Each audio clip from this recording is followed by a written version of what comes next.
ഇതാ ഇത് നോക്കിയേ, ഇതിൽ എളുപ്പമായിട്ട് നമുക്കൊരു മീൻകറി വേറെ വെക്കാൻ പറ്റില്ല കേട്ടോ. ആദ്യം കുറച്ച് തേങ്ങ, ചെറിയുള്ളി, പച്ചമുളക്, ഇഞ്ചി, വേപ്പില നമുക്ക് അങ്ങോട്ട് മാറ്റി വയ്ക്കാം. ഇനി മിക്സിയുടെ ജാറെടുത്ത് തേങ്ങ ചിരകിയതും ഒരു 3 ചെറിയുള്ളിയും 1 സ്പൂൺ മുളക് പൊടി, 1 സ്പൂൺ മഞ്ഞൾപ്പൊടി ഇത്രയും ചേർത്തിട്ട് നമുക്കിത് മഷി പോലെ ഒന്ന് അരച്ചെടുക്കാം കേട്ടോ. നന്നായിട്ട് അരച്ചത് അങ്ങോട്ട് മാറ്റി വയ്ക്കാം. ഇനി നമുക്കൊരു ചട്ടി എടുത്ത് മത്തി നന്നായി വൃത്തിയാക്കിയതിട്ട് അതിനെ ഒന്ന് ചെറിയ കഷ്ണങ്ങളാക്കിയിട്ട് മുറിച്ചെടുക്കാം. ചെറിയ കഷ്ണം വേണ്ട എന്നുള്ളവർക്ക് അങ്ങനെ ആക്കാട്ടോ. ഞാനിവിടെ എന്തായാലും ഒന്ന് ചെറിയ കഷ്ണങ്ങളാക്കിയിട്ടാണ് വെച്ചിരിക്കുന്നത്.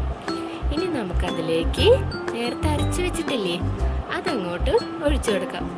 ഇനി നമുക്ക് ആ മിക്സിയുടെ ജാറിൽ കുറച്ച് വെള്ളം കൂടി ചേർത്ത് അതും കൂടി ഒഴിച്ചു കൊടുക്കാം. ഇനി നട്ടു കീറിയിട്ടുള്ള പച്ചമുളകും ഇഞ്ചി ചതച്ചതും കുറച്ച് വേപ്പിലയും പിന്നെ കുടംപുളിയും ആവശ്യത്തിനുള്ള ഉപ്പും ചേർത്ത് ഒന്ന് മിക്സ് ചെയ്ത് നമുക്ക് സ്റ്റൗ കത്തിച്ചിട്ട് വെക്കാം. കുടംപുളി താല്പര്യമില്ലാത്തവർക്ക് വാളംപുളി ചേർത്താലും മതി കേട്ടോ. എനിക്ക് വാളംപുളി ചേർത്ത മീൻ കറിയാണ് കുറച്ചും കൂടെ ഇഷ്ടം.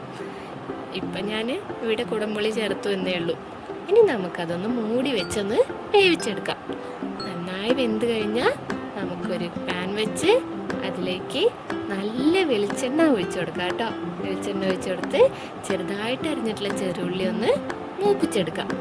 അന്ന് ചെറുള്ളി മൂത്ത് വരുന്ന സമയത്ത് അപ്പുറത്ത് കറി നന്നായി തിളക്കിണ്ട് കേട്ടോ. ഇനി നമുക്ക് ചെറുള്ളി മൂത്ത് വരുമ്പോൾ അതിലേക്ക് കുറച്ച് കറിവേപ്പില കൂടിയും ചേർത്ത് കൊടുക്കാം. ഇനി കറിവേപ്പിലയും ചെറിയുള്ളിയും എല്ലാം ഒന്ന് നന്നായിട്ട് മൂപ്പിച്ചെടുത്ത് നമ്മുടെ തിളച്ച് വരുന്ന കറിയിലേക്ക് അങ്ങോട്ട് തട്ടിക്കൊടുക്കാം. ഇപ്പം കണ്ടോ, ഇതിൽ എളുപ്പമായിട്ട് നമുക്കൊരു മീൻകറി ഉണ്ടാക്കാൻ പറ്റുമെന്ന് തോന്നണില്ല. നല്ല ഈസി ടേസ്റ്റി മീൻകറി ഇവിടെ റെഡി ആയിട്ടുണ്ട്.